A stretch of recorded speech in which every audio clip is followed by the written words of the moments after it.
to be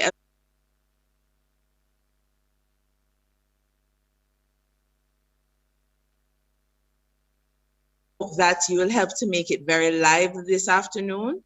We currently have 9 contestants vying for first place, second place, and the People's Choice Award, which you will participate in during the course of the program.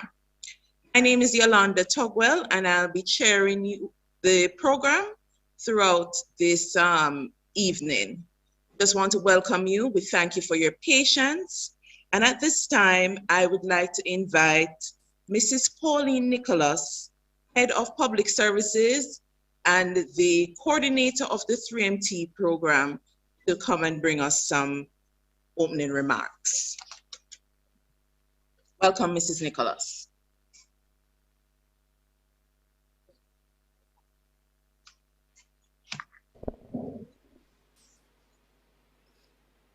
All protocol observed. Ladies and gentlemen, a pleasant good afternoon. Of course, I bring you a greeting on behalf of the 3MT Competition Committee. It is a pleasure for me to provide you with an overview of this competition, and especially the UWI edition that we began in 2022. Now, just a brief history. The competition is for doctoral students who would have developed their competencies and are able to showcase their research and communication skills. It all began at the University of Queensland in 2008 with 160 graduate students competing. Enthusiasm for the 3MT concept grew, and in 2022, it became a global, prestigious competition. Now, just to give you a bit of the timeline, which began in 2008, as I said, at Queensland University. Then in 2009, it moved on to other universities in Australia, and New Zealand. By 2010, it became a multinational event. In 2022, it became virtual because of the COVID-19 pandemic. In 2021, the UWI and the Caribbean region started participating. And for that, we're happy and we just want to congratulate ourselves. So we are a part of this competition. Now, the students, who are PhD students, of course, they are challenged to consider their ideas and research discoveries. They are also challenged to explain their ideas and findings concisely and effectively in a language appropriate to a non-specialist audience. So last year, 2021, we had 6 participants. 3 of the participants received prizes. First place went to the Faculty of Science and Technology. Second place to the Faculty of Medical Sciences. And People's Choice went to the Faculty of Humanities and Education. Last year, we expanded and we moved to the other 2 campuses. And we had first place going to St. Augustine campus. Second place, of course, went to Davia Peddy from the Mona campus. And Davia was also the People's Choice. I should say first place was Stephanie Mohammed from St. Augustine. Last year too, this year, celebrating the UWI 75th anniversary edition, is face-to-face. That is at the Mona level. So it was pretty new and exciting to move within a lecture theater and of course to have the participants participating face-to-face. We learned our lesson from that exercise as we move into the face-to-face modality. For Mona, the contestants were Melissa Beckford-Simpson from the Department of the Institute of Caribbean Studies. We have Callista Arthur from the Department of Sir Arthur Lewis Institute of Social and Economic Studies. And then we have Alison Facey from the Department of Sports. We also had Rodolph Ellis from the Department of Language and Linguistics.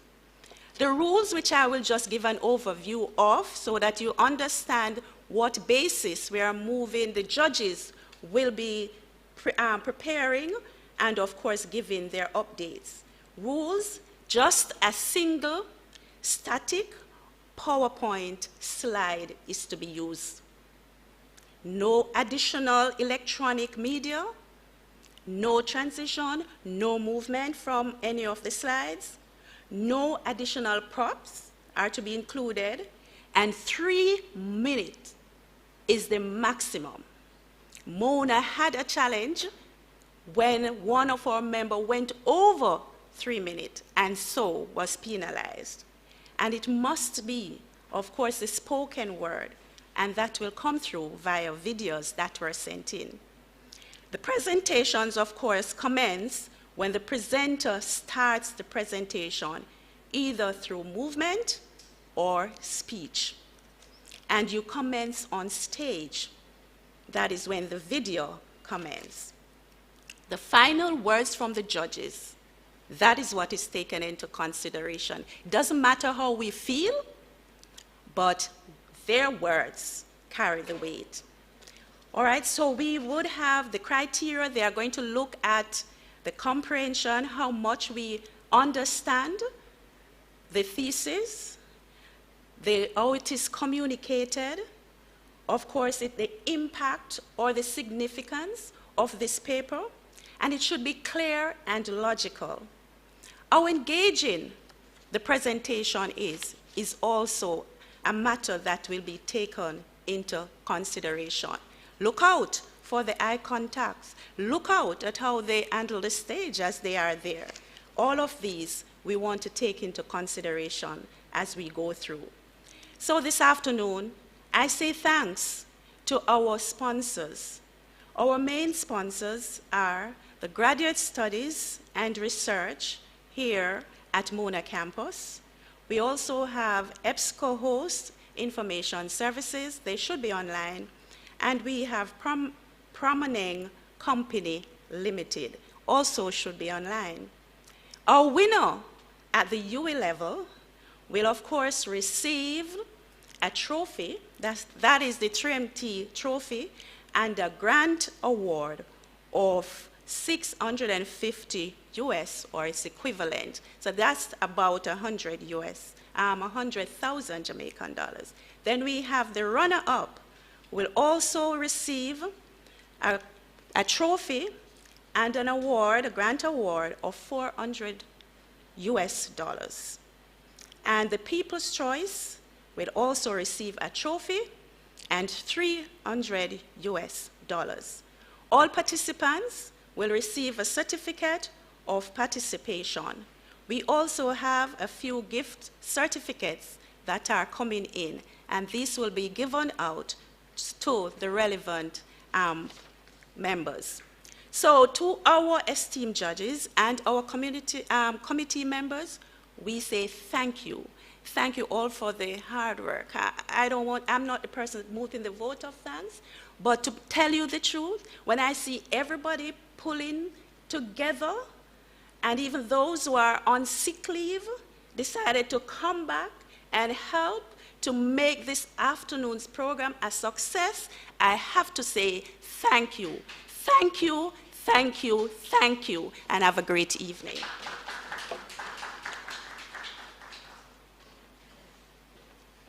Okay, so as our program continues, we would like to invite Mrs. Nicole Lewis-Prawl to do the prayer for us at this time.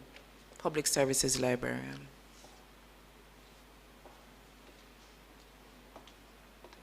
Good afternoon, everyone. Let us pray. Father in heaven, we give you thanks. We give you thanks for health, life, and strength, which are gifts that come from you. We give you thanks for this. Father, we place before you the 3 MT UWI finals today. We pray that you be in the midst. Father, with you in the midst, we know that we shall have good success. I pray a special prayer for the contestants, Father God. Give them a spirit of courage to be bold and fearless, and a spirit of excellence. Father, no matter the outcome, we know that they are truly winners and they have accomplished a great deal. Just being in this contest and coming thus far is an accomplishment, and I hope that they will view it as such. Again, Father, we thank you that we can gather in this fashion. We thank you for the persons online, the persons who are here face to face. It is indeed a blessing. We place the 3 MT UWI finals in your hands, and we declare and decree that it shall be a success. Thank you for your everlasting mercies. If there is anything that I have failed to ask of you, let it be granted. In the precious name of Jesus, I pray. Amen. Thanks, Mrs. Brown. So at this time, we will invite greetings. Our first set of greetings will come from the Mrs. Jessica Lewis Marshall, acting campus librarian at the Mona campus. And our second greetings should come from Professor Dale Weber, principal. I think that greetings will come later on in the program. And I don't know if Professor Marcia Roy, Director, Office of... Okay, I'm told that Professor Roy will come a little later. Is Miss Elmelinda Laro online at this time? She could just raise her hand so I know she's there. All right, and that she will be followed by Miss Janine Knight, who is librarian at Cave Hill campus. All right, Mrs. Lewis Marshall.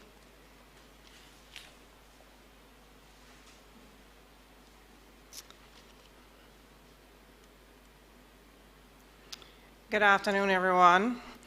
I acknowledge the anticipated presence of Pro Vice Chancellor and Principal of the Mona campus, Professor Dale Weber, and Director of Graduate Studies and Research, Professor Marcia Roy. And a very special welcome to you all, colleagues, librarians, faculty members, as well as our students, esteemed sponsors, judges, and participants in the third staging of the 3-minute thesis competition. This year is the 75th anniversary UWI edition and the 2023 UWI final. I want to thank you all for joining us both in person and virtually. And the caliber of today's presentations ensures that today's event will be a thrilling countdown. The 3MT competition is both a celebration and recognition of excellence in the research that happens within the UWI community. It also highlights our commitment to research and development in all disciplines.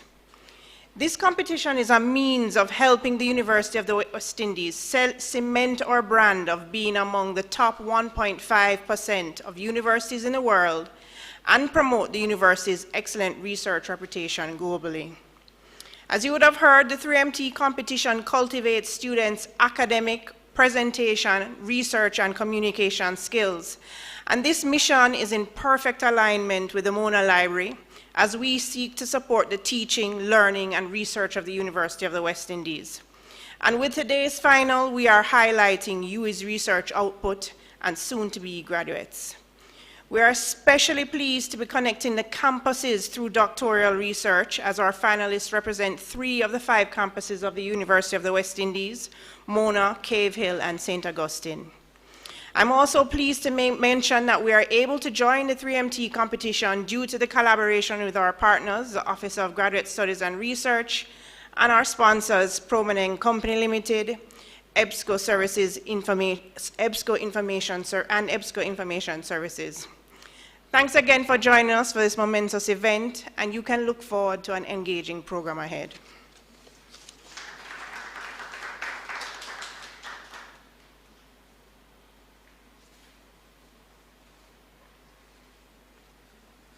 Okay, is Miss Lara online?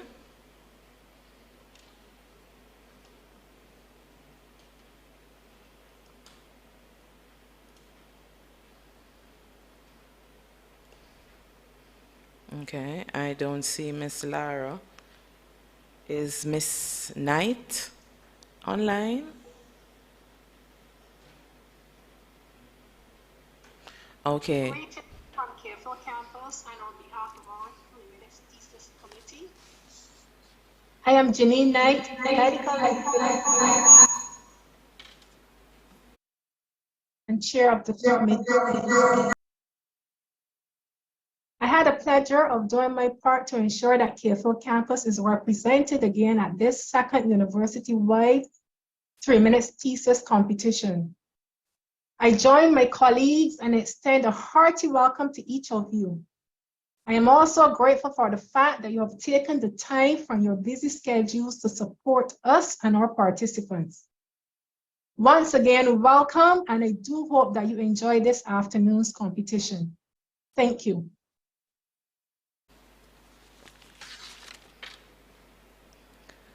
I want to thank Ms. Knight. Oh, Professor Roy, you just came in, but I'm Professor Roy, who is the Director of the Office of Graduate Studies and Research. I'm going to ask her to bring her greetings at this time.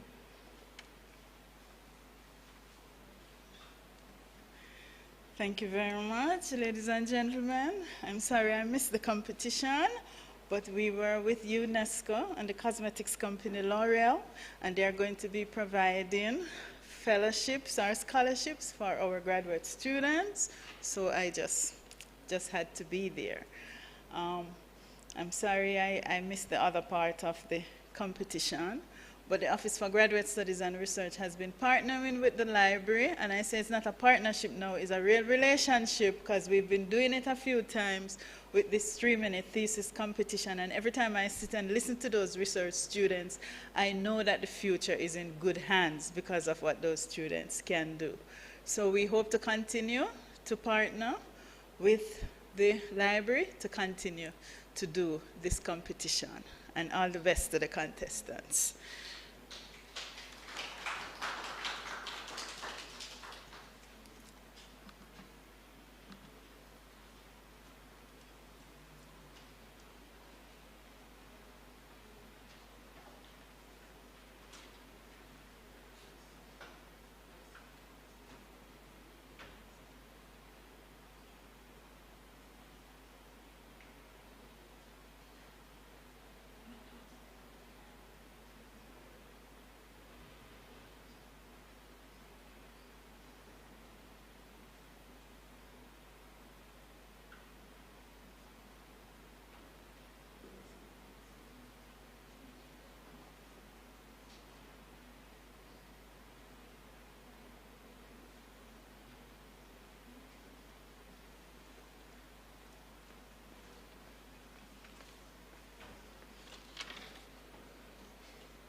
Okay, so we have come to the time that everyone has been waiting for.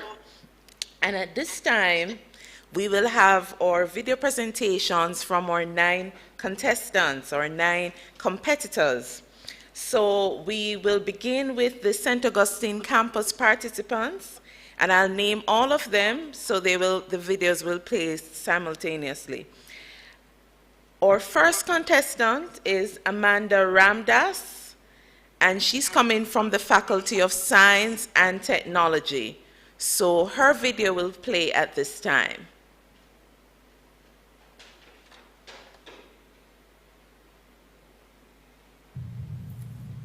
Too often in our newsfeed, we see oil spill alerts across the globe. We see this and know it will have major impacts. But what we don't see is what goes on in the world of microbes during and long after oil spills occur. In their world, at least hundreds of microbes use oil as a food source. By using oil as food, microbes can remove over 300 molecules that make up the toxic stew of crude oil. Crude oil is a pollutant whose entrance into soil, water, and air elicit profound negative impacts. Oil spills are cause for public concern since oil contains potent immunotoxicants and carcinogens that cause diseases, including liver damage and various types of cancer. The process by which microbes utilize oil as a food source can be harnessed into a type of technology called bioremediation. Bioremediation exploits the capabilities of such microbes and has become the choice method to remove oil contaminants. Bioremediation technology is deemed sustainable, efficient, low cost, and environmentally friendly since it has little to no negative impacts on the environment. This leads me to the heart of my project, studying microbes that are specially adapted to crude oil to consume it better and faster. An important point here is that the microbes I study are from unique habitats with over a century of oil pollution, which means they have evolved survival skills and can consume oil like no other microbe out there. My research allowed me to grow these microbes that were collected from oil-contaminated sites. I then selected the most efficient oil users to study their genetic makeup and trace their oil utilization pathways.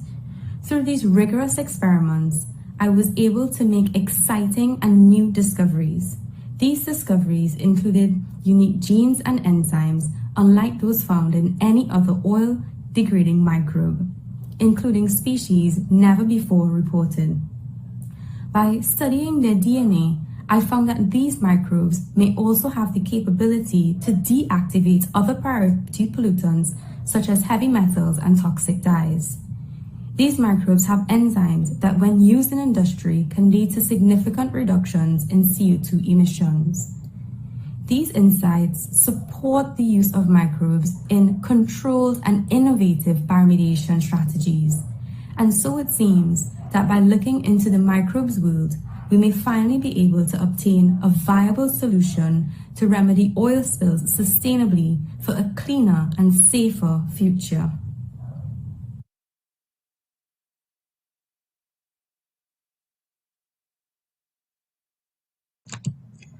In a 1997 interview, Trinidadian poet Jennifer Rahim confessed, quote, "A central part of my struggle is trying to come to terms with how religion /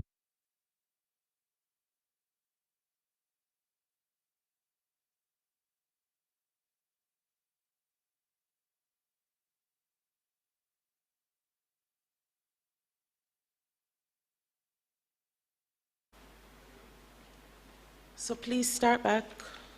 You can start it from the beginning, the second one that just played.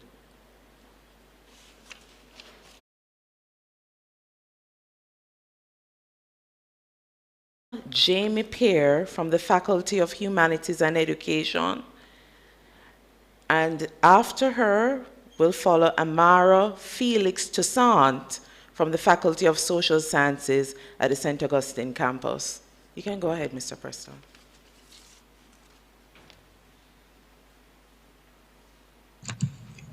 In a 1997 interview, Trinidadian poet Jennifer Rahim confessed, quote, "A central part of my struggle is trying to come to terms with how religion / God was presented to me," end quote. For my PhD thesis research topic, I examine how Barbadian novelist George Lamming determines the value of Christianity to Caribbean people in his works, in light of Christianity's inception in the region. When Christopher Columbus invaded these islands in 1492, he did so in the name of the King and Queen of Spain and in the name of God. One of the main arguments that Columbus used to justify his invasion of the region was that he desired more than anything else to save the souls of others. That was, he said, his most compelling motive. But Columbus's actions belied his words and exposed his true agenda, which was to acquire material wealth. This desire would move him to initiate a rigorous system of toil on the Caribs and Arawaks, whom he met here, resulting in their almost complete annihilation. Left with a remnant of laborers, Columbus then set his avarice on Africa for what he regarded as an abundant supply of cheap labor. From the 16th to the 19th century, more than 10 million Africans were kidnapped from their homeland and shipped approximately 5,000 miles across the Atlantic Ocean under the most inhumane conditions to a world entirely new to them. Additionally, when Columbus enslaved the African, not only did he restrict him physically, he also oppressed his mind. For African people were told continuously that they were nothing. This association of religion with inhumanity and an exploitation of African ancestors is a source of trauma for Christian Caribbean people. So, what should the Christian Caribbean individual do then? Should she reject Christianity entirely? Based on my analysis of Laming's novels, the answer is no. Despite the commencement of Christianity in the region, my close reading of Laming's work reveals a valued aspect of this belief system in the construction of Caribbean identity, which gives persons of this archipelago who are Christian a measure of understanding about their Christian identity. Thank you.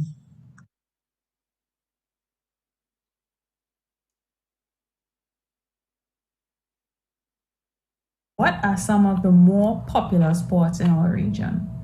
Let's say cricket, football, basketball. Now, who can recall by name any woman who sits on that board of these sporting organizations? Now, these are the questions that have founded the basis of my research. Even with the increase in female participation in sports, fewer women occupy positions of decision making. In our region, the composition of national sporting bodies lack female representation. For example, the governing bodies for the two most popular sports in the English-speaking Caribbean, cricket, West Indies, and CONCACAF, both have 2 females amongst their male-dominated board of directors. Developing out of United Nations reports on Sustainable Development Goal 5, they noted that there is just not enough data being recorded to monitor the progress of gender equality, and that is worldwide. So my current research seeks to highlight the experiences of women leaders in sport and really validate the experiences. I will be using the hegemonic masculinity theory to frame my research. Now, this theory was coined by Cornell in 1987, which was defined as a socially constructed form of masculinity that legitimates unequal gender relations. Now, it is good to note that initially, men were the ones who organized modern sport, and leadership positions in sport were first held exclusively by men.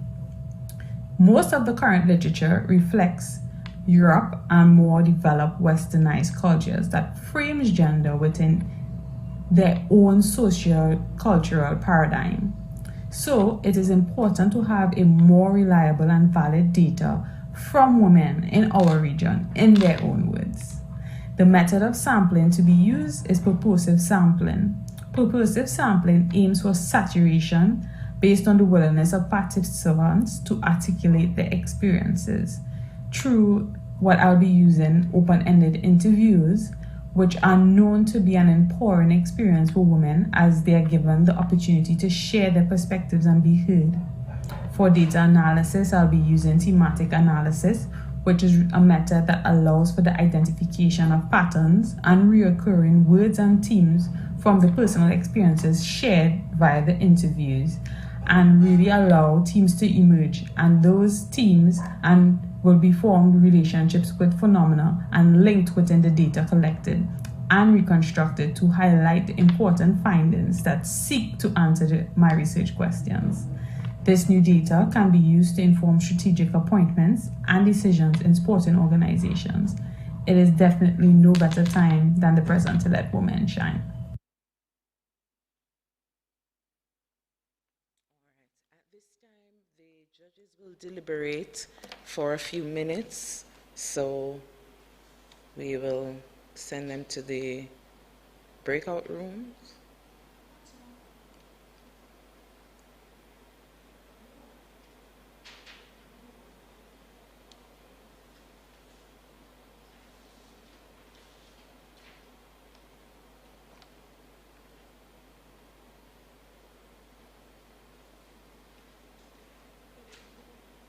Okay.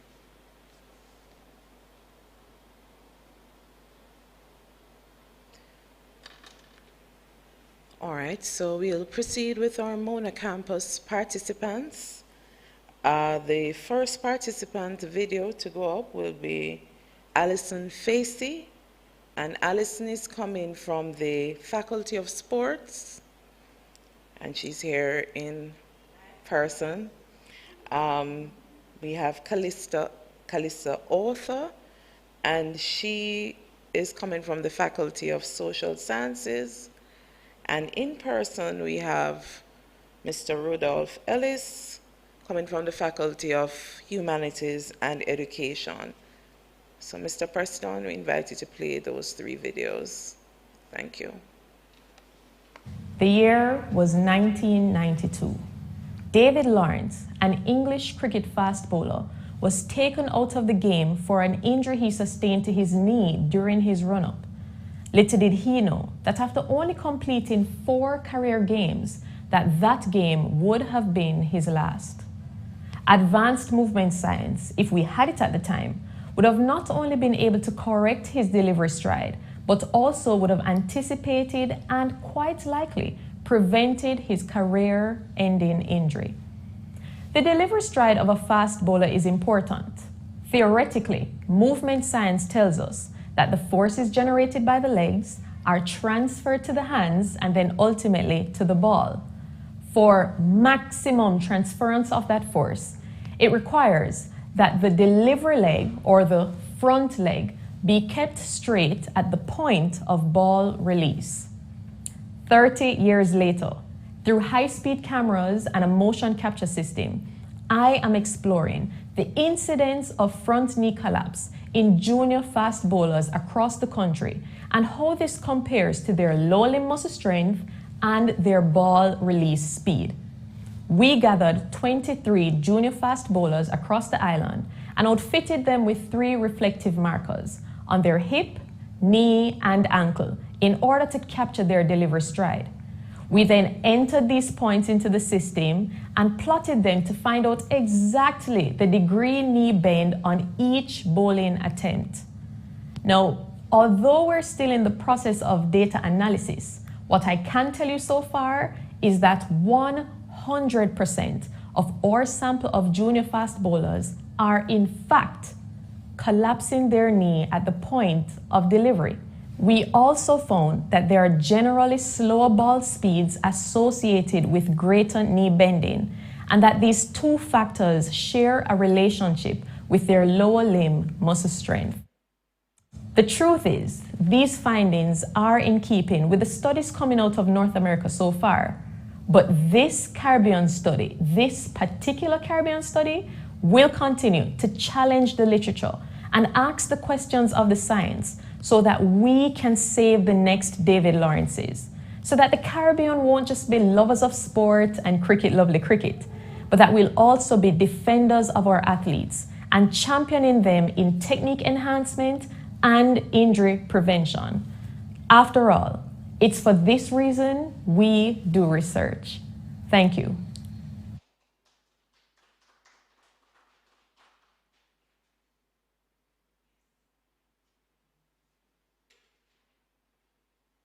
Which is more important when you are booking a hotel? Is it cost, amenities, or whether the hotel is making a difference in the community? When my study looks at how hotels take care of communities and the natural environment in which they operate, or what could be referred to as corporate social responsibility or CSR, you may say these principles sound familiar, but the truth is CSR in the hotel sector is under-researched, especially in the Caribbean where tourism is the driving force. My study therefore seeks to get a CSR perspective for small developing islands by examining CSR in small hotels in Tobago and Nevis. Small hotels play an important role in these islands, where more than 70% of the hotels are small hotels. Although these establishments may be small, remember their activities can widely affect society and impact crucial resources. For example, some of these hotels are located near the seacoast, and irresponsible behavior could cause irreparable damage. Therefore, small hotels have responsibilities not only for the sustainability of the sector, but for the island. I wanted to hear the voices of the people and unearth deep meanings. Therefore, a qualitative approach was key. I interviewed small hotel owners or managers, their employees, leaders of community-based organizations, and tourism experts. I also used secondary data such as journals. So far, findings reveal that more than 50% of the community-based organizations in Tobago are not functioning or functioning well, and this could hinder small hotels' meaningful contribution to communities. While in Nevis during the heights of COVID, small hotels helped to build community resilience by supporting government and health workers. This highlighted that the priority and type of CSR activities change according to context, therefore discounting popular and static CSR models designed for developed regions. Also in Nevis, most of the small hotels are plantation-type inns, where the owners all expatriates practice sustainable architecture. They feel obligated to protect Nevis's natural beauty and history. For them, it is more important to repair than tear down, where one of these hotels has the oldest wooden building in the Caribbean. I'm sure if you decide to visit Tobago or Nevis, you want a fulfilling experience that goes beyond the hotel room. Would you not like to visit a hotel that takes care of the communities that you will feel safe to connect with or enjoy a clean, natural environment?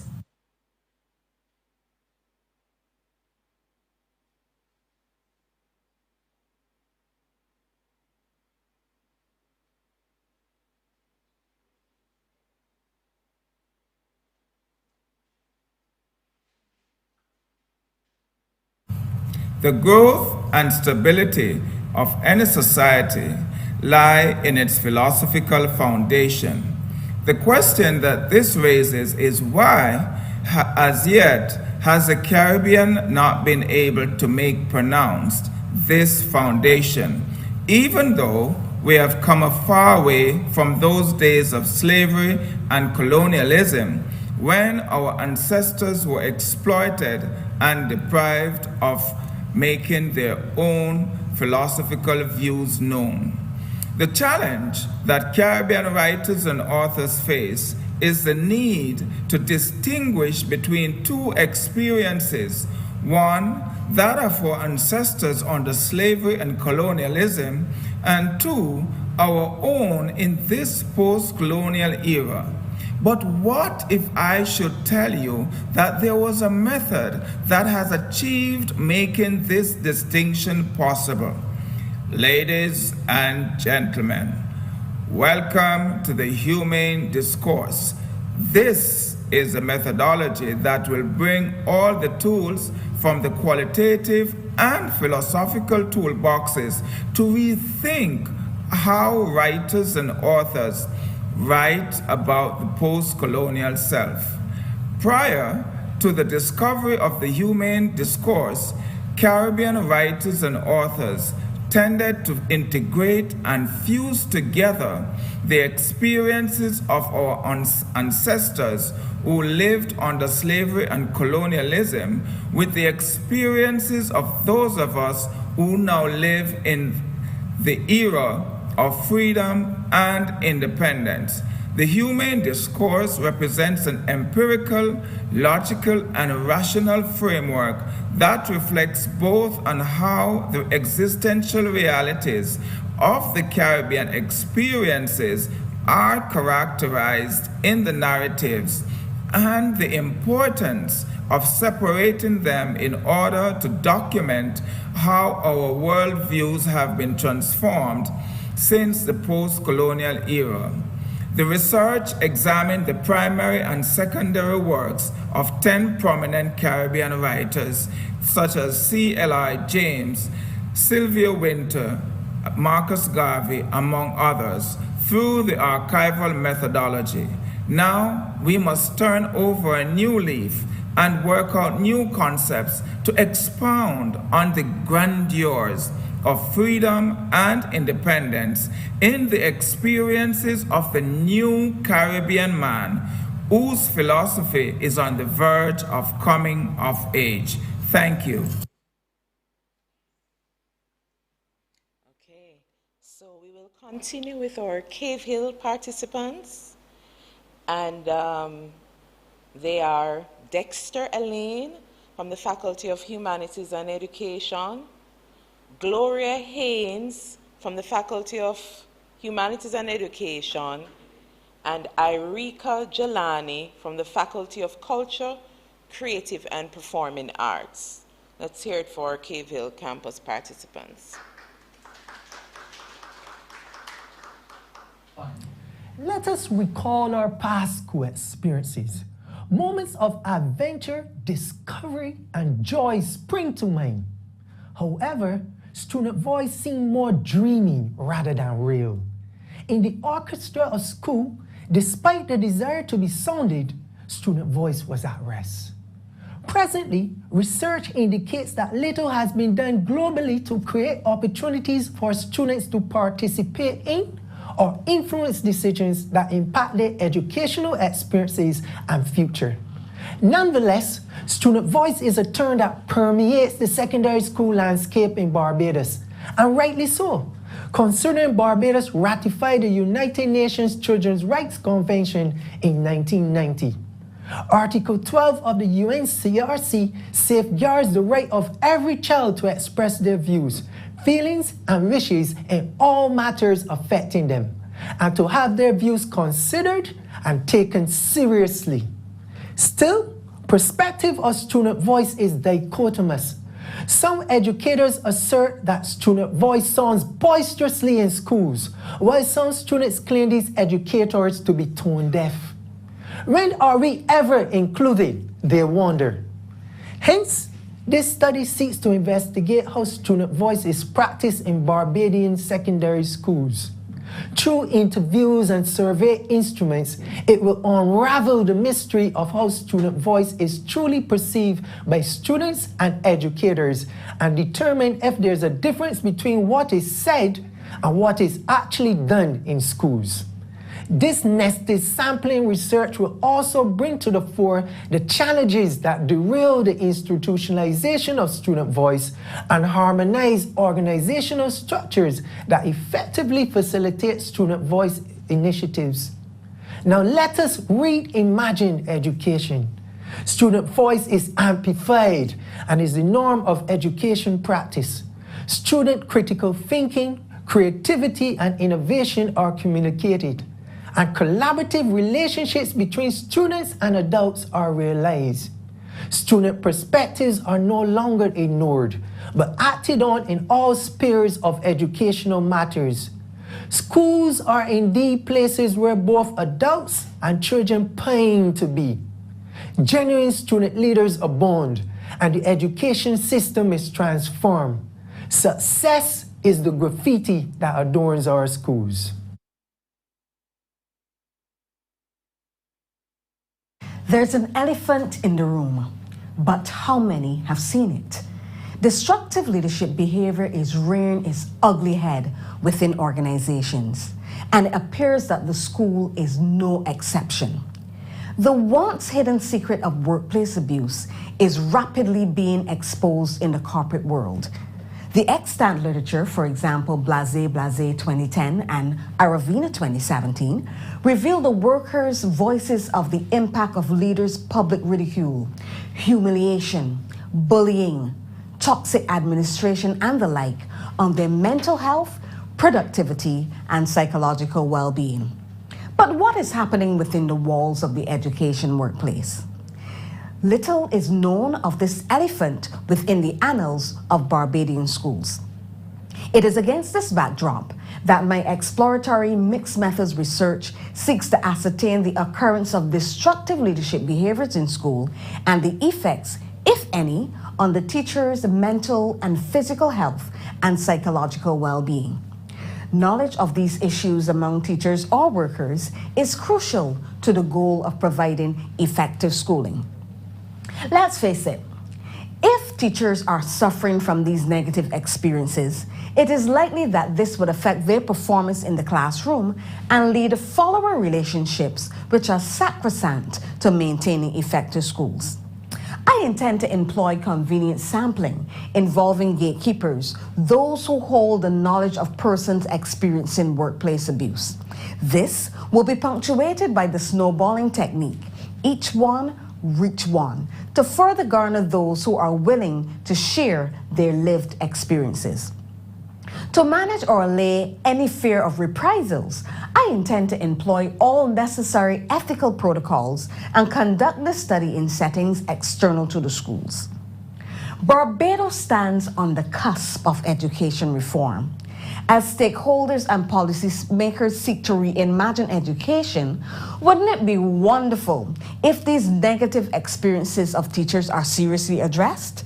Result, overall student performance and success. Findings can certainly contribute to developing strategies to inform the practices of 21st century leaders in creating positive climates for better leader-follower engagement within organization. Remove this elephant in the room.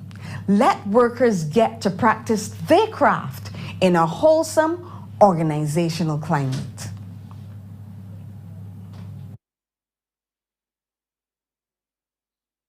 This research analyzes the use of plants and herbs in the spiritual and ritual healing practices among Afro-Caribbean spiritual traditions, namely spiritual Baptists in Barbados and other Eastern and Southern Caribbean countries. It shows the efficacy and value of bush medicine and the curative powers of sacred herbal remedies in the form of bush teas, baths, poultices, smudging, sprinkling, and other methods used in preventative, therapeutic, and alternative healthcare systems for general well-being. The study comes at a critical juncture in Caribbean society where escalating cases of chronic, non-communicable, and communicable diseases are prevalent in Caribbean society. Various statistics on NCD shows there is a high rate of diabetes, hypertension, and heart ailments among the population. This declining health situation threatens our survival and sustainable development. The research questions uncovers what motivates and inspires spiritual leaders, bush doctors, and ritual specialists to use plants and herbs, and how the knowledge of this ancient ancestral healing practice is acquired and transferred. Furthermore, it outlines demarcation procedures of sacred spaces, investigates the power of praise, chants, and other divine sounds, and brings to the fore issues of prohibition and the stigma of obeah hindering the progress of Afro-Caribbean religious practices. The data is collected through ethnographic approaches, using interviews and discussions with spiritual leaders and traditional healers, participant observation, critical reviews from similar researchers, and case studies of persons who have received healing from plants and herbs. Jerome Handler, Richard Sheridan, among others, mentioned that herbal remedies were prevalent among Africans throughout colonial slavery. Damian Cohol and Michael Agar agree that presently herbal medicine continues to play a vital role in the lives and ecological circumstances of Caribbean people, affirming that herbs is the healing of the nation. Diane Stewart outlined that every island of the Caribbean is a pharmacological garden where all types of plants and herbs can be found. Instead of all people clinging to only Western conventional medicine, it is important for us to develop a decolonization paradigm by reclaiming a strong sense of our African ancestry and returning to using more traditional herbal remedies. I thank you.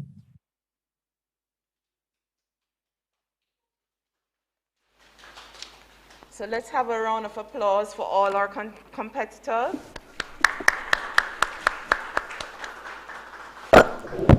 Sorry. All right. At this time, we are going to allow the judges to leave and deliberate. And after I send them to the breakout room, we want to, at this time, once they have been assigned to the room, to welcome our principal and pro-vice chancellor, Professor Dale Weber. He will come with his remarks. And I see Miss Lara is online. You may follow the principal with your remarks afterwards. Thank you.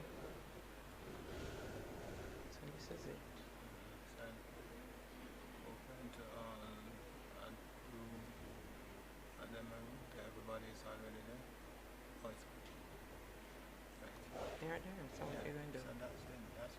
So what are they? Yeah, because he said they only need to open it.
All right, so we'll invite Professor Weber.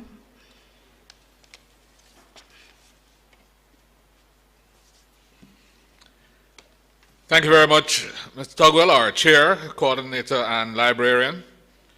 Professor Marcia Roy, who I know is championing the cause, our director of graduate studies and research. Mrs. Pauline Nicholas, the public services, head of public services. Ms. Nicole Lewis-Prawl, the librarian loans reference officer for the Mona Library. Ms. Jessica Lewis-Marshall, our acting campus librarian. Ms. Imelda Lara, who I see is online. Ms. Knight, our librarian at Cave Hill. All the competition participants at Cave Hill, Mona, and St. Augustine. All the judges who are busy. I think you're sending them to the naughty corner when you said you were sending them to a room, but all the judges, our sponsors, ladies and gentlemen, good afternoon to you all. It is indeed my pleasure to be here as Pro Vice Chancellor and Principal to say a few words at this very important juncture, the 3-minute thesis. Now, when I was writing a thesis, it was 3.5 years for the first chapter. So to get it in 3 minutes, I'm not sure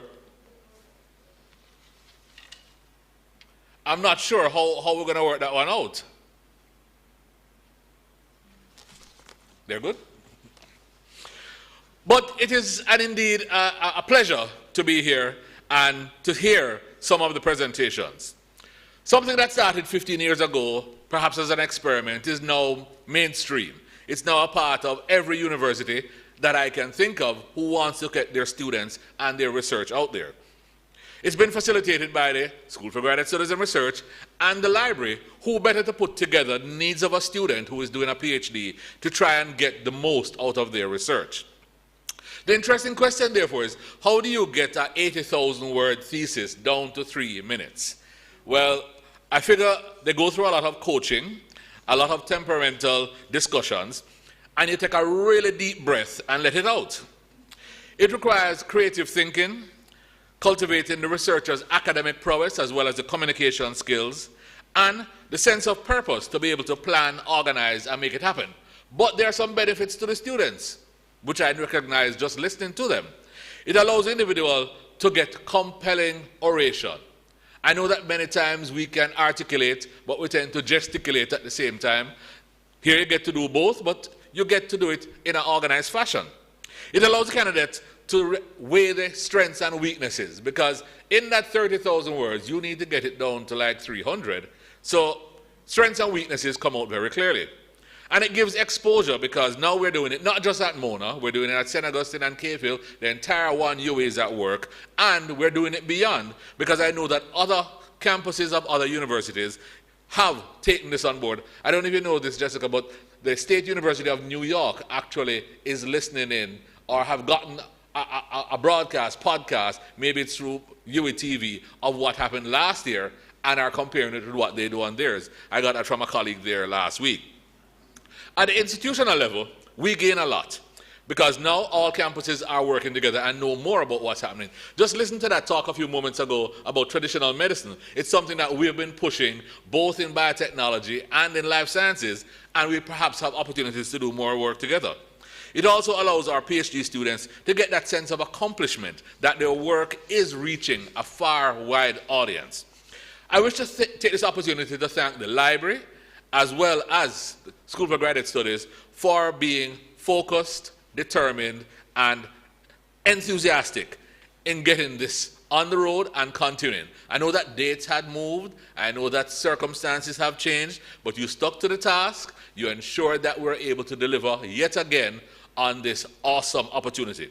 But I know you couldn't do it without your sponsors, so I want to take the opportunity to thank the many sponsors who you've brought on board. Sponsors who have put not just money into this or just trophies, but they've also put ideas, they've put concepts, and they've made themselves available for discussion.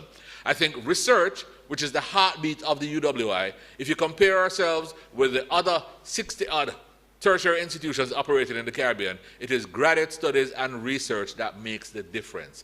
That's our niche separator. The 3-minute thesis gives us the culmination of that niche separation for us to be rooted, ready, and rising. I thank you very much and look forward to the awards as they come up. Thank you.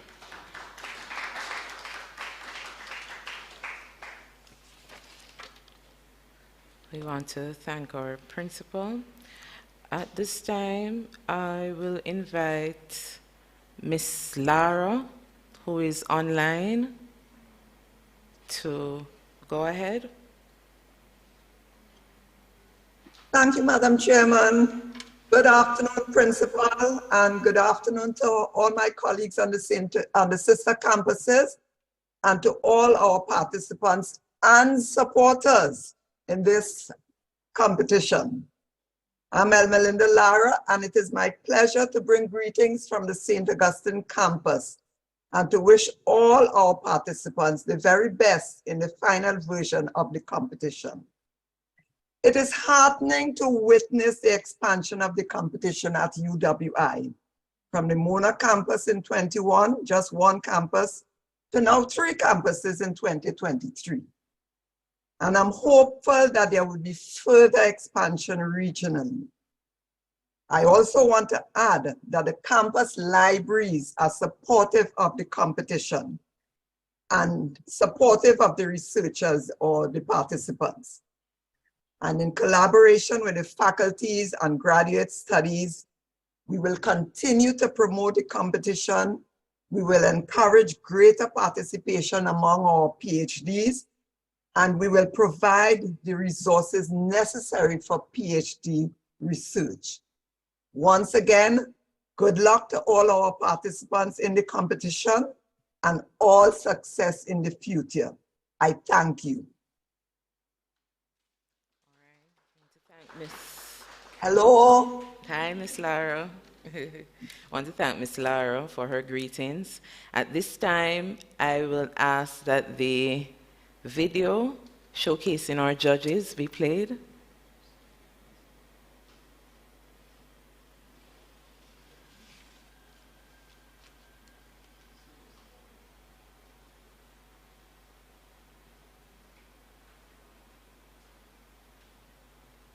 So we have Miss Sandra Stubbs, who is our chief judge.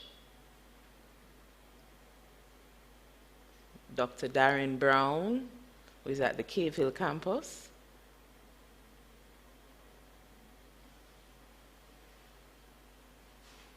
Miss Donna Daly, who is our EBSCO representative. Ms. Camerine Myers from the Office of Graduate Student Studies and Research. Mr. Mark Jeffrey Deans, who was previously from the Department of Library and Information Studies. Dr. Kemoy Latibadir, who is he was a prize winner at one of our 3MT competitions. Dr. Diane Thurab Nkosi, and she's from the University of the West Indies, I think the St. Augustine campus. Yes.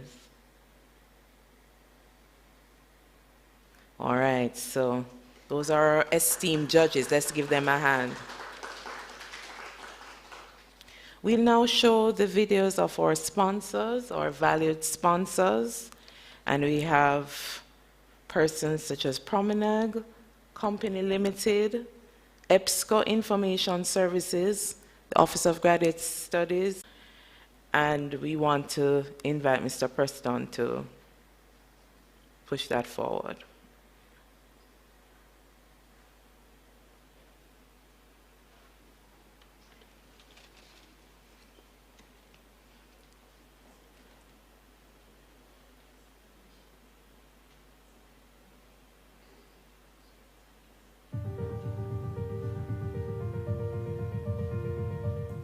A company of many products, built on one promise: to transform lives by providing relevant and reliable information. When, where, and how people need it. We provide people with the knowledge they need to be successful. To research new breakthroughs and reach new heights.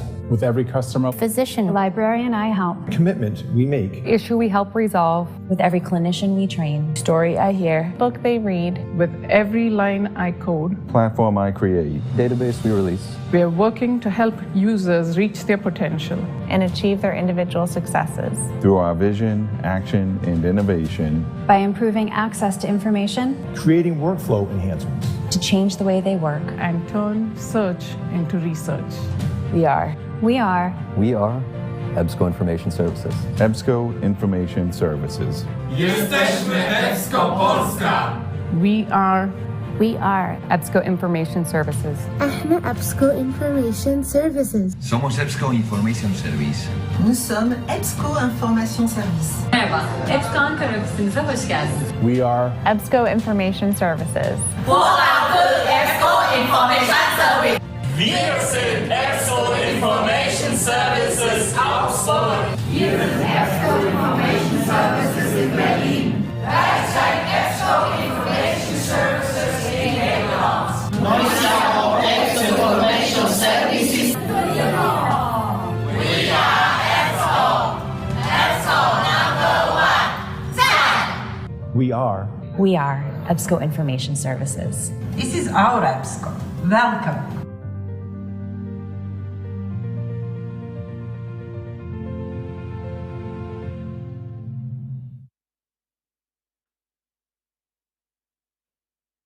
Let me ask, Prof, what is the importance and impact of having a graduate degree? And what's a graduate degree all about, really? So the graduate degree is after you finish your undergraduate degree, your BSc or your BA, and then you're taking it to the highest level. Yes. Okay? So if you want to be a master at your career. Yes. then you do a graduate degree. If you want to take your career to the highest pinnacle, then you do a graduate degree. Yes. Also, some people don't know that you don't need a first degree to do a graduate degree. Pop story give me Kayana lion. Wait, let me sit up in that shit here. Hold on, the first me hear this. Hold up. Listen, What you said, Prof? You don't need a first degree. Listen, you've had years of experience in an area. We will take you as a specially admitted student and test drive you with a graduate course or a few. And if you do well, we'll take you into our program. What? Those years of experience are very valuable and sometimes as good as an undergraduate degree. There you have it. So, Miss Kitty, let the church say amen. Amen. Praise the Lord. And if you want to switch, remember Danielle is trying to find her place and she's doing two diverse things. If you want to switch your career and make another move, you can come and do a graduate program. For instance, Cindy Lee did her BSc in Science and Technology in Biochemistry. Yes. Then she was studying HIV and she did an MPhil in Biotechnology. Wow. After a few years, Cindy decided, I'm going to try something new. And she went over to MSBM and she did their MBA, Masters in Business Administration. Wow. And topped the class, top her cohort, got all the prize. This is a girl that has never done business. Wow. So you want to switch career? That is a way to do it. Come and do a graduate program. Your undergraduate degree will allow you to do such a diverse of programs. So you want to go and do a PhD in film? Hey girl, you can do that. Here it is that professor just tell me, say, good me. Say you don't need an undergraduate degree necessarily to do a graduate degree because your years of experience and knowledge in your particular field may be equivalent to. But you're saying, Prof, you can come to the university, so all hope is not lost. Because, Prof, the truth is, a lot of people may feel like, well, I'm 50 years old. I have been out of the classroom for eons now. It doesn't really make sense, and nobody not really accept me. I'm not sexy and I don't have these things. But you've been in a particular area for 30 years. So you're saying you can come and find out, and maybe those 30 years may be equivalent to a graduate degree, an undergraduate degree, which can propel you or help you to matriculate to do a graduate degree? Yes, as a specially admitted student, and we allow you to test drive it. You know, if you're not sure, we give you 1 or 2, and you'd be surprised. Those people do very well because they're highly motivated. Wow. And they have the experience. Wow. And then you can start your graduate degree.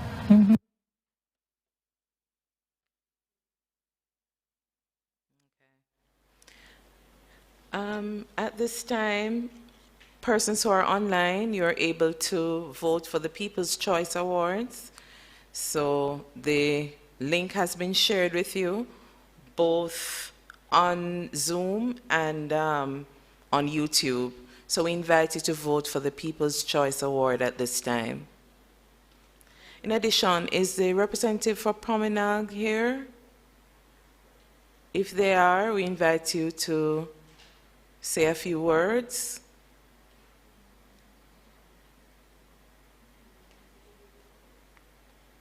Identify yourself, please, if you're here.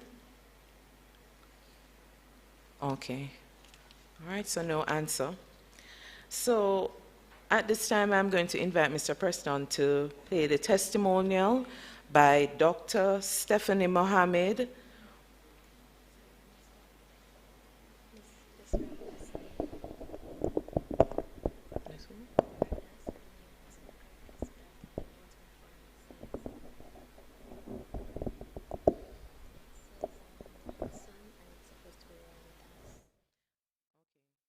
So for persons who are voting, please recognize that the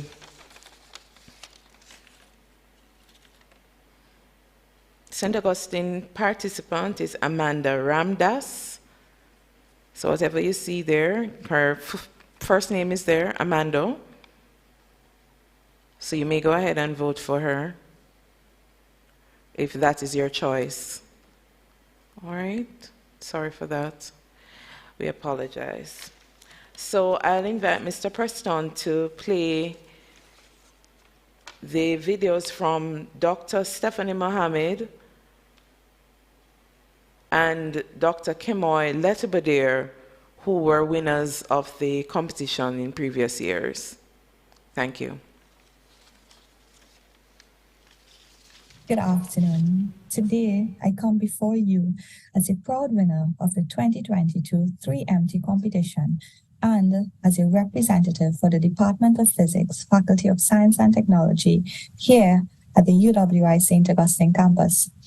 I am humbled to have this opportunity to share my experience and the invaluable benefits of participating in such a competition held by the Mona campus. Initially, I joined this competition because of the prize money, but then I realized that there was more to this competition than I had ever imagined. The 3MT competition actually challenged me to condense years of research and countless of hours into a mere 3 minutes. It may sound daunting, but this unique experience has proved to be a transformative journey, both personally and academically. It pushed me to refine my communication skills, distill complex ideas into concise explanations, and present them in an engaging manner to a diverse audience. But why? Why is this competition so important for students like us? Firstly, it teaches us the art of effective communication. In the world of academia, being able to articulate your words in a clear and compelling manner for research is crucial. Secondly, it instills confidence and empowers us to share our research with passion and conviction. Presenting your research in front of an audience within a strict time frame requires careful preparation and effective delivery. Through this competition, we are able to overcome things such as fright, speak confidently, and engage our listeners. Moreover, the 3MT competition fosters interdisciplinary connections. As participants, we have the opportunity to network with peers from various fields, sharing insights and discovering the incredible breadth of research happening all around us. Lastly, winning this competition grants visibility and recognition. It showcases our research to a wider audience, including potential collaborators, mentors, and future employers. It highlights our dedication and creativity within 3 minutes. The accolades received through this competition can significantly enhance our academic and professional profiles. As I reflect on my journey, I am most grateful to the Mona campus and to the organizers at the Mona campus for providing such a platform that actually celebrates the power of concise and impactful research and communication through this competition. I'm also grateful to our Deputy Dean here at the Faculty of Science and Technology for Research, Dr. Ricardo Clark, and also the Dean for the Faculty, Dr. Brian Coburn, for encouraging us, the students, to participate in such a competition. I am most honored to have been supervised by Dr. Venkatesan Sundaram and Dr. Nikolay Zuzikov, and to them I also say thank you. And to you, my fellow students, I encourage you all, every one of you all, to seize the opportunity, embrace the challenge, and embrace the growth. And whether you are placed here today or not, always remember that you are a winner.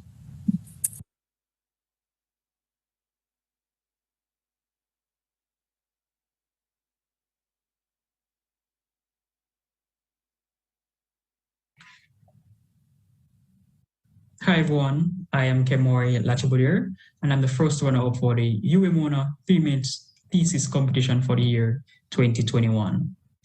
Now, I remember when I just heard about this competition last year, I didn't know how big the competition was. I didn't know how impactful it would have been, and I really didn't know much about it. But I was doing some experiments at the time, and they weren't really going so well, so I thought that this competition would have given me, a break from doing in-lab experiments. So I applied to be a part of the competition. I remember thinking that this would have been so easy, but boy, was I wrong.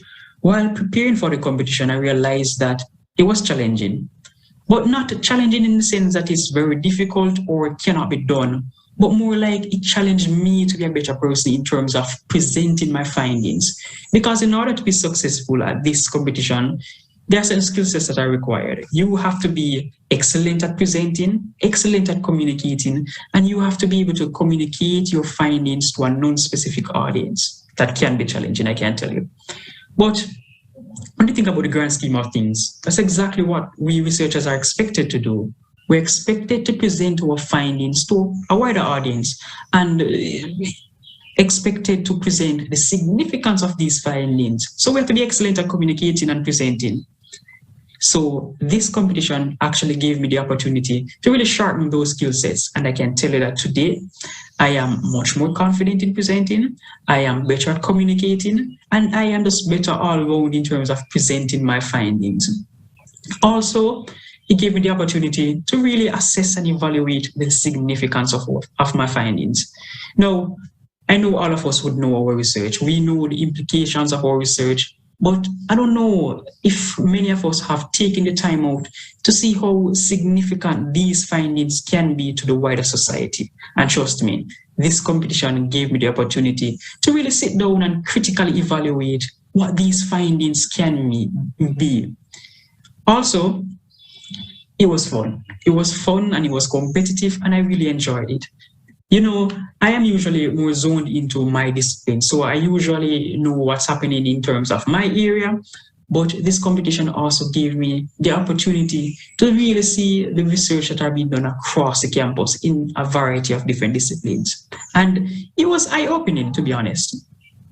And I got to meet new persons, I got to meet new presenters, new PhD students, and I don't need to tell you how significant networking is in this day and age. So of course, this competition really does build networking. Also, there is a still slide. There's a still slide that you have to have in your presentation. Now, I can see how easily this still slide can be used and extrapolated for a graphical abstract when submitting a manuscript, because some journals do ask for a graphical abstract. And of course, if these aren't enough to encourage you to be a part of this competition, of course, there's a physical cash prize. So I would encourage every postgrad, every PhD student to be a part of this competition, because I can tell you that it is worth it and you will enjoy the experience. All the best, guys.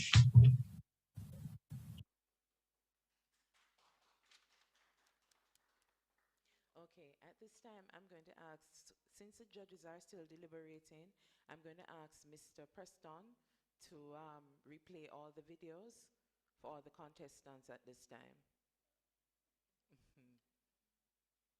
And the persons who are in-house, I invite you to have some refreshments in the meantime.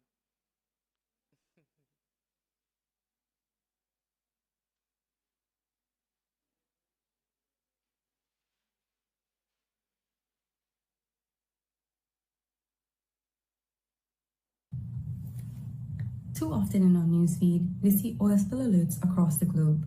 We see this and know it will have major impacts. But what we don't see is what goes on in the world of microbes during and long after oil spills occur. In their world, at least hundreds of microbes use oil as a food source. By using oil as food, microbes can remove over 300 molecules that make up the toxic stew of crude oil. Crude oil is a pollutant whose entrance into soil, water, and air elicit profound negative impacts. Oil spills are cause for public concern since oil contains potent immunotoxicants and carcinogens that cause diseases, including liver damage and various types of cancer. The process by which microbes utilize oil as a food source can be harnessed into a type of technology called bioremediation. Bioremediation exploits the capabilities of such microbes and has become the choice method to remove oil contaminants. Bioremediation technology is deemed sustainable, efficient, low cost, and environmentally friendly since it has little to no negative impacts on the environment. This leads me to the heart of my project, studying microbes that are specially adapted to crude oil to consume it better and faster. An important point here is that the microbes I study are from unique habitats with over a century of oil pollution, which means they have evolved survival skills and can consume oil like no other microbe out there. My research allowed me to grow these microbes that were collected from oil-contaminated sites. I then selected the most efficient oil users to study their genetic makeup and trace their oil utilization pathways. Through these rigorous experiments, I was able to make exciting and new discoveries. These discoveries included unique genes and enzymes unlike those found in any other oil-degrading microbe, including species never before reported. By studying their DNA, I found that these microbes may also have the capability to deactivate other priority pollutants such as heavy metals and toxic dyes. These microbes have enzymes that, when used in industry, can lead to significant reductions in CO2 emissions. These insights support the use of microbes in controlled and innovative bioremediation strategies. And so it seems that by looking into the microbes world, we may finally be able to obtain a viable solution to remedy oil spills sustainably for a cleaner and safer future.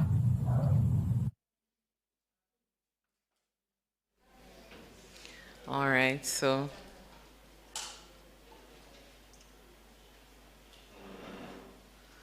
our judges have returned. And at this time, I'm going to ask our Chief Judge, Ms. Sandra Stubbs, to make the announcements. So the judge's decision will be announced by Ms. Sandra Stubbs. Go ahead, Ms. Stubbs.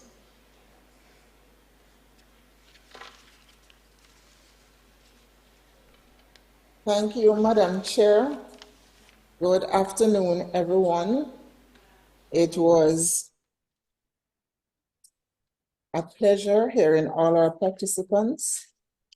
And on behalf of the panel of 7 judges, I'm not sure if the judges were introduced during our absence. Were we introduced, Ms. Tugwell? You were introduced by video. The videos were shown? Yes, they were shown. Of the judges? Of all of the judges. Of all, including okay. yourself. Yeah. Because I don't need to introduce my panel. All right, thank you. We're happy with the finalists. We saw all the work that has been done, and the judging was close, especially between the first and second, but I must tell you that it was unanimous, which is why we were able to come back so quickly. We wanted to comment generally, though, that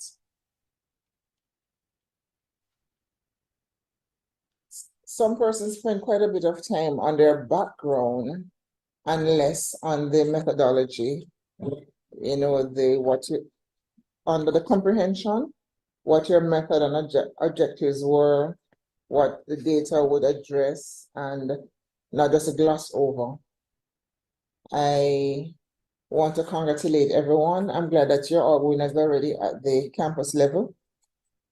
And I want to say that they were all interesting topics. We want to hear more. We want to see persons graduating and their work entering the literature and practice. And I don't really want to do too much ado. Fellow judges, I had several points that I've written down to talk about. In terms of the slide, I know that some persons were told that they could do a title slide, and so the title slides were not shown so closely. Some persons were helpful by having their names and titles on their slides, but we penalize nobody for slides. Just want to mention that. And make sure, and okay, but for the person who won, started off with a good hook, and there was a cohesive thread right throughout, and everybody noticed and really want to congratulate our winner. So shall we go with the winner first or the runner-up? The first runner-up is from Cape Hill. Now, so you have some of the papers in your hand. Okay. And that's Gloria Haynes. So congratulations to Miss Gloria. And the first runner-up is from Mona, Miss Alison Facey. Congratulations. Madam Chair? Okay. So while Madam Chair is coming back, congratulations to Mona and Keville. Last year it was St. Augustine that had it. So we're not sure what will happen next year, but I'm so happy for all the participation. Okay. Can I give the mic back now? Yes. So at this time, we're going to give our round of applause to the first runner-up and the winner here at Mona. So the second place winner, Miss Haynes from Cave Hill. Let's hear it for her.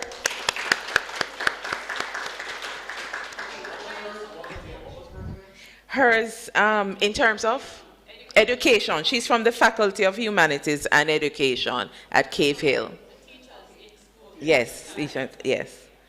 And then now we have our winner present with us here, Miss Alison Facey. Congratulations to Miss Facey. And she was a cricketer, yes. So at this time, we would like to give our special presentation to Professor Dale Weber. So we invite you to come to the podium, sir. No, to receive.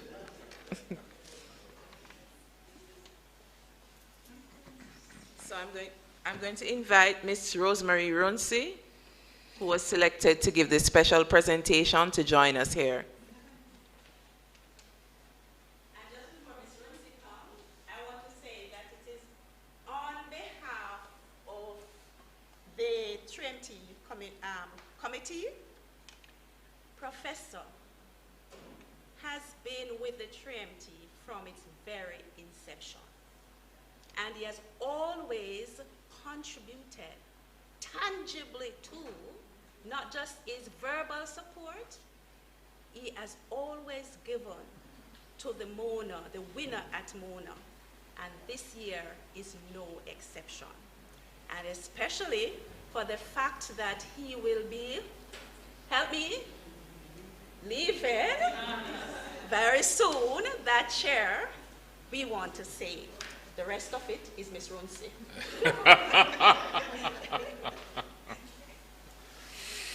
Professor Weber, on behalf of the 3M team, we present to you this plaque for your valid participation in the effort. Thank you so much. Oh, they want it over here.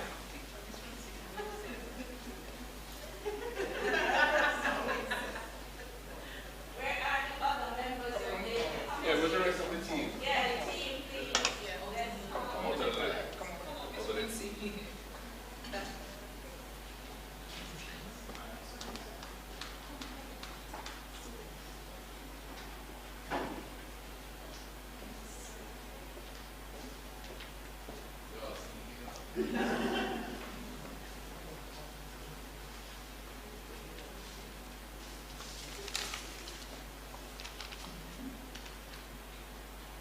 Thank you all very much.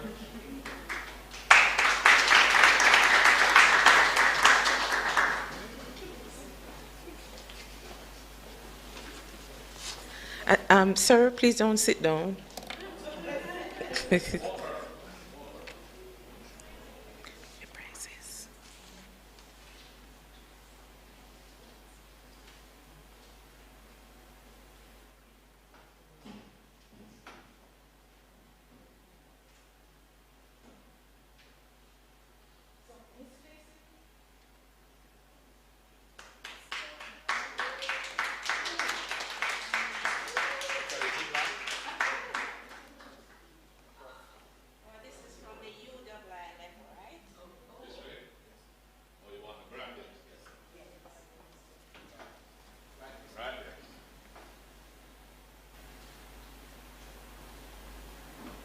on behalf of the UWI, all campuses, the library, the Office of Graduate Studies and Research, your supervisor, and all who have poured into making you who you are so far, and you for all you will become.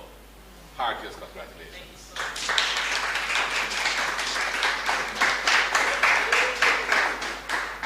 The monetary award will come also. That will go straight to her account later date.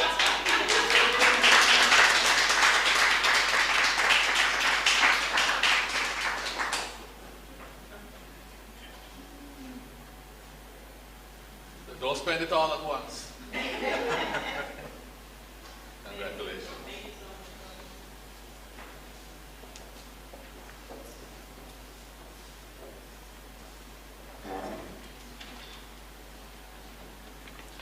All right, at this time we're going to ask Professor Roy to come and do our symbolic presentation to the second runner.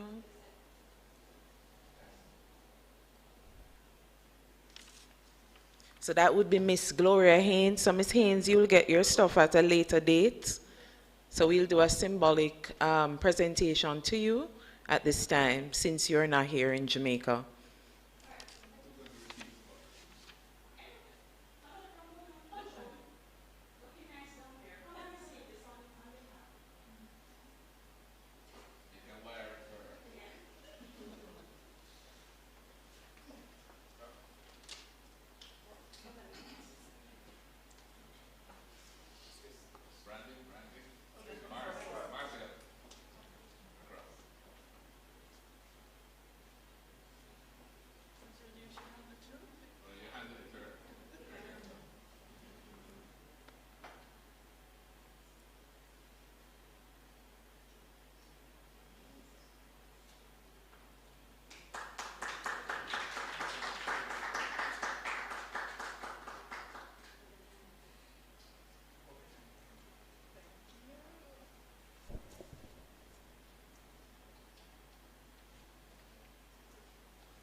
All right, and we are going to ask Miss Facey to come back again. So Miss Facey was the recipient of the first prize for Mona, and I'm going to ask the campus librarian, acting campus librarian, Miss Jessica Lewis, to make that presentation. Mrs. Jessica Lewis, Marshall.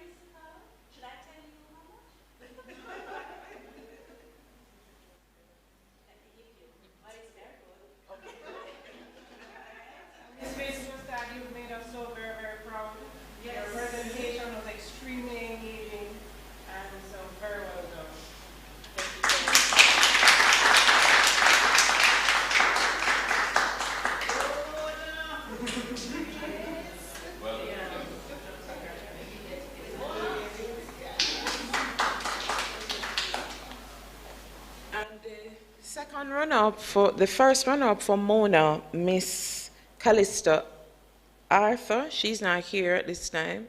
So we will go to the People's Choice for Mona, which is Miss Facey too.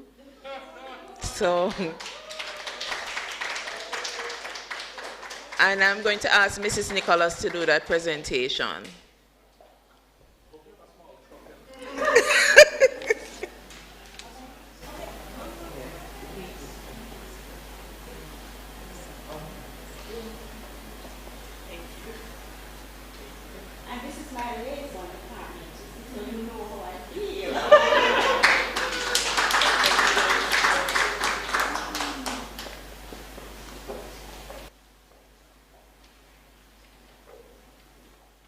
So Miss Arthur is not here, but I'm going to ask Professor Henke to come and receive that on her behalf. So I'll ask Mrs. Nicholas to also do that presentation from Mona.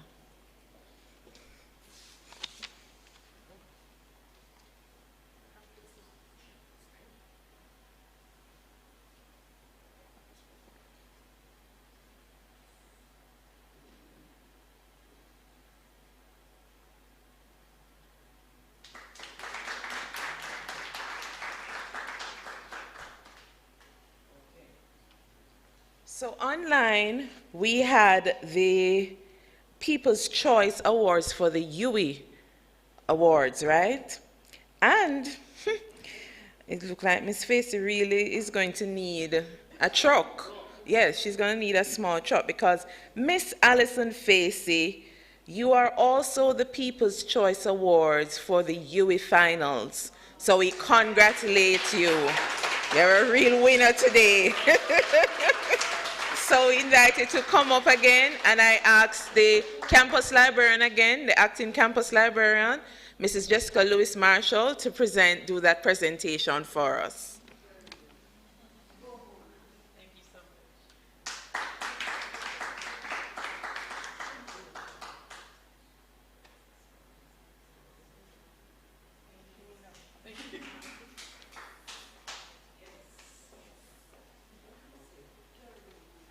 And I'm going to ask the representative from the Office of Student Services and Development, Mr. Ellis from Mona. You'll be the recipient of this prize from the Office of Student Services as our third prize winner from Mona. So we invite you to come up to the podium. Remember to come here.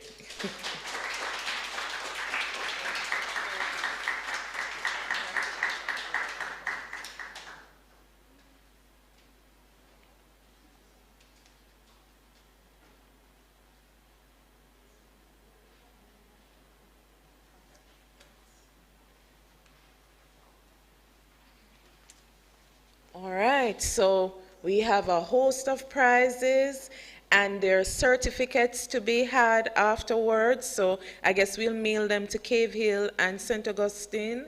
And the persons who are at Mona, I'm sorry, Miss Arthur couldn't make it today. But I want to thank you for your attendance here face to face. And for the persons online who helped us, we really would not have had this if you were not here. We want to thank our judges. I am not the person giving the vote of thanks, but I'm going to at this time invite Miss Karen Edwards to move the vote of thanks for us. And Miss Edwards is from the Mona Campus Library. Let's hear it for her.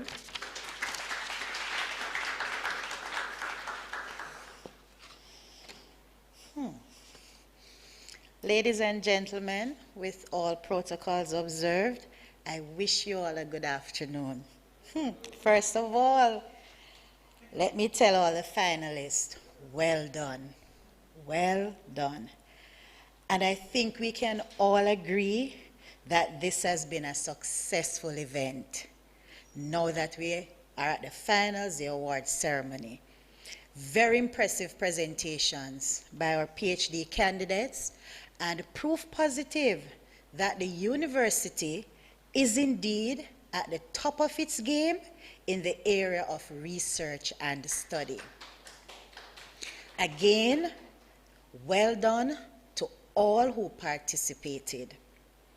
So before we close, I would like to take this time to thank the following persons who are so integral to the event. Sincere thanks to our principal, Professor Dale Weber, for his full and continued support, during this endeavor. We thank you, sir. Professor Roy, I would like to thank you for your continued support, no hesitation in willingly partnering with us and continuing to do so. We thank you. I would also like to thank our acting campus librarian, Mrs. Jessica Lewis Marshall, for her full and continued support. We could not have done this without the sponsors. I would like to express my heartfelt gratitude to EBSCO Information Services, Promenade Company Limited, and the Office of Graduate Studies and Research here at Mona Campus for their commitment to financially supporting this event. We, of course, would like to extend our gratitude to our judges. Our Chief Judge, Ms. Sandra Stubbs, Mr. Mark Jeffrey Deans from DLIS Mona Campus here, Dr. Kemoy Latibadir from our University of Technology, Miss Donna Daly from EBSCO, Miss Kimmerine Myers from the Office of Graduate Studies and Research, Dr. Diana Thubar from St. Augustine Campus, and Dr. Darren Brown from Kville. Thank you, judges, who, through your careful consideration and fair play, choose the persons who rose best to the challenge. A special thank you also I would like to extend to our sister campus participants in their greetings, Miss Janine Knight and also Miss Lara.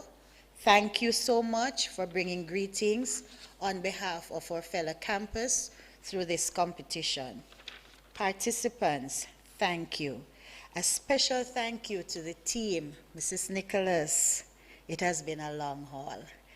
Other committee members, Dr. Alicia Palmer, Miss Karine Lawrence, Miss Lindsay, Miss Togwell, Miss Sadler, Mrs. Virgilie Lawson, Mr. Heron, Miss Antoinette Holness, Mrs. Sproul, and for all the other persons who I may have not called your name, but you are recognized. Thank you so much.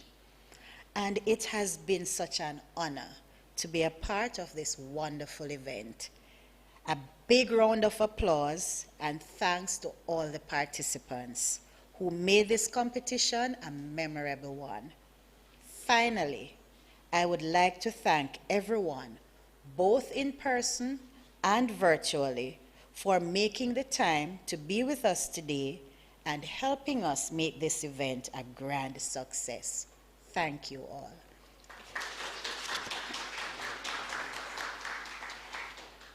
MITS, you should probably count me on my forehead, but I must thank you so much. Without your technical support, we could not have accomplished this. I thank you so much. All right, that's all, folks. Have a good evening, and thanks so much. We look forward to seeing you next year again, same time, same place, and have a wonderful evening. Thanks for joining us.